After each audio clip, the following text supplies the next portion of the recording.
10h46 pelo horário de Brasília, estamos de volta com o CNN Money ao vivo no Abertura de Mercado e a gente volta a falar sobre a medida provisória que muda as regras do setor elétrico. E para falar mais sobre esse assunto e debater os impactos da medida, eu converso agora com Bernardo Sixo, CEO da Dominium. Tudo bem, Bernardo? Bem-vindo aqui no CNN Money. Obrigada por conversar com a gente. Tudo ótimo, bom dia a todos. É uma oportunidade e um privilégio estar aqui com vocês hoje. A gente que agradece pela disponibilidade de vocês para conversar com a gente. Queria entender, na sua percepção, quais são os principais impactos dessa medida para o setor de energia elétrica. Essa é uma reforma que era esperada há bastante tempo pelo setor elétrico, demandada pelo setor elétrico, vinha sendo discutido ao longo de anos. O parlamento também vinha discutindo há mais de uma década. A última reforma do setor elétrico ela ocorreu há 20 anos atrás. E agora é uma oportunidade de realmente restabelecer, fazer um freio de arrumação em algumas questões importantes. E com isso, o ministro Alexandre Silveira e o presidente Lula, eles encaminham ao Congresso Nacional uma medida provisória centrada em eixos como equilíbrio ao setor, liberdade do consumidor, justiça tarifária, para realmente, de alguma forma, fortalecer o funcionamento do setor elétrico, que é central para o desenvolvimento do país. Perfeito. É interessante entender um pouco mais como que essa mudança pode, inclusive, afetar a sustentabilidade financeira do setor diante aí dessa decisão. Perfeito. Assim, você tem três eixos principais, como eu mencionei. Sim. O primeiro eixo de justiça tarifária, ele vai ter propostas que vão impactar principalmente as classes C, D e E, com benefícios para a tarifa social e também o que está sendo chamado de novo desconto social. A expectativa é que as medidas elas tenham um impacto aí em quase metade da população brasileira. Medidas que vão ampliar os benefícios da tarifa social e também dando aí descontos para aqueles que têm renda média per capita entre meio e um salário mínimo na CDE, que é um encargo que engloba várias políticas públicas. Um outro pilar importante da medida provisória é o de liberdade do consumidor, que vai trazer propostas como a abertura do mercado, tema aqui a abertura, né, do programa que nós estamos agora participando, e então vai trazer liberdade para os consumidores da baixa tensão, onde estão os consumidores residenciais, mas não apenas eles, indústrias e comércios, que indústria e comércio já passam a se beneficiar e já poderão escolher o seu fornecedor de energia a partir de agosto do ano que vem. O restante dos consumidores a partir de dezembro de 2027. E aí a medida provisória traz uma série de medidas para, de alguma forma, fortalecer e sustentar esse movimento de abertura. E uma outra medida, um outro eixo central da medida provisória é a questão de equilíbrio do setor, aonde traz aí uma série de medidas que vão distribuir custos, fazer uma nova alocação de custos no setor elétrico, e isso vai trazer uma mudança no seu funcionamento. Além desses três eixos, como é de se esperar em um setor que vinha discutindo há bastante tempo esse tema, outras medidas também estão sendo propostas para trazer sustentabilidade para esse novo momento do setor elétrico. E aí você vai ter medidas que vão, de alguma forma, tentar resolver problemas passados, problemas de um mercado de curto prazo que hoje ainda está travado, por exemplo, ou de alguma forma atenuar judicializações que foram crescentes aí nos últimos anos do setor elétrico. Então, você vai de uma gama grande de medidas e agora essa discussão ela chega ao parlamento, que vai ter a oportunidade de trabalhar e melhorar o que está sendo proposto.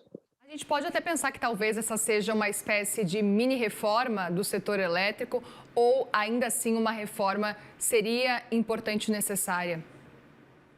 Ela é uma reforma, ela preserva eixos que vêm sendo debatidos há bastante tempo. Eu acredito que o texto ele jamais vai ser ideal para ninguém. Ela é uma busca de consensos, é uma construção, e nisso é o mérito do Ministério de Minas e Energia de conseguir encaminhar e avançar com uma proposta. E agora que se busca articulação política, ela foi então finalmente enviada ao Congresso Nacional, era algo que era muito esperado.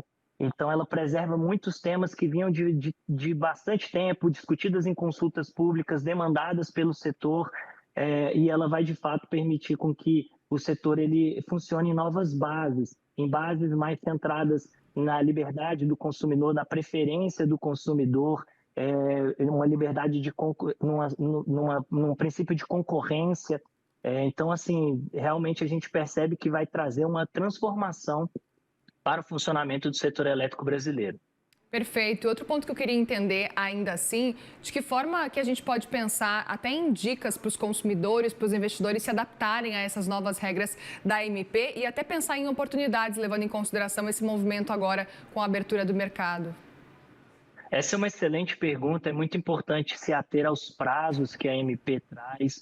Ela tem realmente medidas que vão já produzir efeitos agora de forma imediata, dado que a medida provisória tem força de lei, mas muitas medidas, como a própria abertura do mercado, elas têm um cronograma a ser seguido, como eu mencionei, em 2 etapas, agosto de 2026 e dezembro de 2027. Então, as empresas elas precisam se preparar para esse novo momento. E existem outras medidas também que acabam impactando o ambiente de negócios, outras medidas que foram propostas e postas na MP, que têm impactos no funcionamento das empresas, e aí que elas vão ter, muitas vezes, seus efeitos a partir do ano que vem, ou a partir de alguns dias da publicação da medida provisória. É muito importante que se atenham a esses prazos, que analisem e que acompanhem e participem desse processo agora político e democrático que ocorrerá no parlamento para discussão e melhoria da medida provisória. Outro ponto que eu queria entender na sua percepção, Bernardo, a gente acompanhou e a previsão, pelo menos inicial, é de que o aumento médio da tarifa da energia deve ficar em torno aí de 1,4% para os demais consumidores. Por que, na sua avaliação, esse número chega a esse nível de 1,4%? Ainda assim, é um valor pequeno, mas queria entender qual que é a percepção diante aí desse aumento que deve acontecer. Eu confesso que eu não tenho os números ou uma análise aprofundada sobre qual vai ser o impacto dessa medida. A gente pode notar, sim, essa é uma medida que ela tem um dos seus pilares, o equilíbrio do setor, e ela, de fato, acaba tendo uma transferência de custos entre consumidores. E aí, o que a gente percebe é que, por exemplo, consumidores da baixa tensão, principalmente aqueles consumidores com menor consumo, eles acabam tendo um benefício maior do que os consumidores que estão na alta tensão. Mas você vai ter uma série de medidas que elas vão buscar trazer um equilíbrio para o setor elétrico como um todo e vão acabar também, de alguma forma, beneficiando o funcionamento do setor elétrico. Você pode notar, por exemplo, a questão da abertura de mercado. A abertura de mercado, nesse momento, ela vem para endereçar a baixa tensão, aonde nós temos mais de 400 mil indústrias, por exemplo, onde você também tem 6 milhões de comércios que vão se beneficiar agora no setor elétrico. Assim, é difícil você precisar, de fato, mas há expectativas, assim, sim, de uma transferência de custos entre consumidores. E para a gente encerrar também, eu queria entender um outro ponto com relação a esse cenário, porque a gente sabe que essa medida provisória ela também acaba prorrogando os subsídios para projetos de energia renovável, como eólica também. Qual que é a percepção de vocês diante dessa prorrogação? Existe um impacto nessa competitividade de modo geral aqui do Brasil ou não? Sim, a medida, na verdade, ela traz dispositivos que vão buscar limitar o aumento dos subsídios das fontes incentivadas. Essa é uma discussão quente e que vem já sendo discutida há alguns anos no setor elétrico, e a medida agora ela coloca um prazo para o fim desses descontos nesse movimento de abertura da baixa tensão. Então, é uma discussão que vinha sendo feita há bastante tempo e que agora ela, sem dúvida nenhuma, vai ganhar corpo nas discussões do Congresso Nacional, dado que tem um impacto muito relevante aí nas atividades e nas empresas. Mas é uma discussão que já vinha há bastante tempo. Perfeito. Bernardo Sixu, muitíssimo obrigada mais uma vez pela presença. Volte sempre aqui no CNN Money. Eu que agradeço, obrigado pela oportunidade, é um prazer e um bom dia a todos. Obrigada, um bom dia.